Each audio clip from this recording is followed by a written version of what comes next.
वंदे पुरुषोत्तम।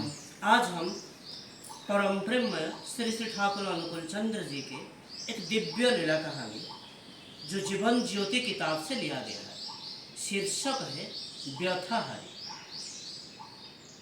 अधिकतर मनुष्य अशांति, अस्वस्थि, वेदना को सहन करते हुए जीवन यापन करते हैं, क्योंकि जीवन के पथ में अभाव, अभियोग, रोग, शोक, हताशा, निराशा, पारिपार्श्विक संघात आदि मनुष्य के हृदय को क्षत विक्षत करके विदीर्ण कर देता है, और जिसके कारण मनुष्य अपना मानसिक संतुलन खो बैठता है।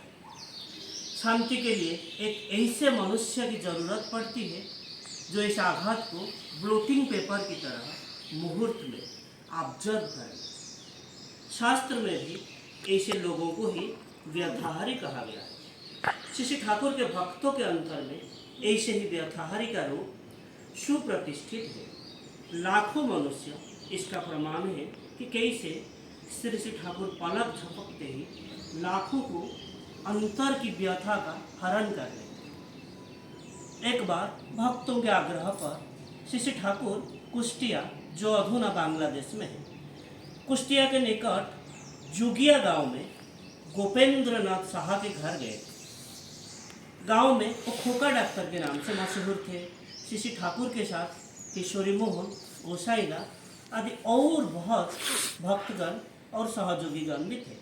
कीर्तन आरंभ हुआ और इस स्थान से कुछ ही दूर पर कुष्टिया शहर के प्रतिष्ठित डॉक्टर गोकुल चंद्र मंडल रोगी देखने के लिए आए हुए थे। खोका डॉक्टर उनसे श्री श्री ठाकुर का दर्शन करने के लिए अनुरोध किया। श्री गोकुलदास ने बोला, ठाकुर का दर्शन करके मैं क्या करूँगा, अभी तो मेरे पास समय भी नहीं है। फिर बहुत अनुरोध करने पर डॉक्टर गोकुलदास जैसे ही खोका डॉक्टर के घर को प्रवेश किए, उनको एक मधुर स्वर दादा ऐसा करके सुनाई दिया। ऐसा मधुर आवाज़ वो सुनकर चौंक पड़े और यह आवाज़ उनके दिल तक पहुंच गई। अबाक होकर वो खोका डॉक्टर से पूछे, ये कौन है? ऐसा लग रहा है कि पूर्णिमा के चांद की भांति वो आंगन में उतर आए हैं। मनुष्य का क्या ऐसे रूप हो सकता है? मनुष्य का क्या ऐसा आवाज़ भी हो सकता है? खोका डॉक्टर ने कहा, अरे यही तो हम लोगों के ठाकुर हैं। श्री ठाकुर एक चौकी पर लोगों से घिरे हुए बैठे थे। फिर गोकुला धीरे धीरे उनके नजदीक पहुंचे और श्री ठाकुर भक्तों को विभिन्न तरह का प्रश्न का उत्तर दे रहे थे। अचानक दर्द भरे स्वर में श्री ठाकुर गोकुलदास से पूछा, अपना कोई चले जाने पर अंतर तो व्यथा होती है ना दादा, लेकिन मुझे अपने लड़के की तरह क्या प्यार नहीं कर सकते हैं? डॉक्टर गोकुलदास निर्वाक हो गए थे, अपलक नेत्रों से ठाकुर की तरफ देख रहे थे और उनके होंठ कांप रहे थे।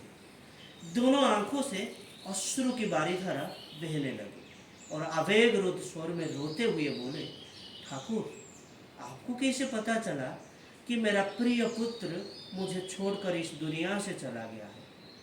श्री ठाकुर निरुत्तर होकर अपलक नेत्रों से गोकुलदास को देख रहे थे और पुत्र शोक से संतप्त जो पितृ हृदय और उसमें जमी हुई वेदना धीरे धीरे पिघलने लग रही थी। इतने दिनों तक जो दबी हुई वेदना और उसका जो भाव हल्के मेघ की तरह उड़ने लगा था। डॉक्टर गोकुलदास श्री ठाकुर में अपने खोए हुए, अपने प्यारा, अपने दुलारा पुत्र को जैसे देख पा रहे थे। कुछ ही समय में उनको ऐसा अनुभव होने लगा कि श्री ठाकुर उनके जीवन के अपरिहार्य अंग है और जिनके पास एक वक्त, एक मुहूर्त रहने के लिए समय नहीं था, वो पहले दर्शन के बाद ही लगातार 7 दिनों तक श्री ठाकुर का संग किए थे। तो ये है परम प्रेममय श्री श्री ठाकुर अनुकूल चंद्र। आज के लिए इतना ही।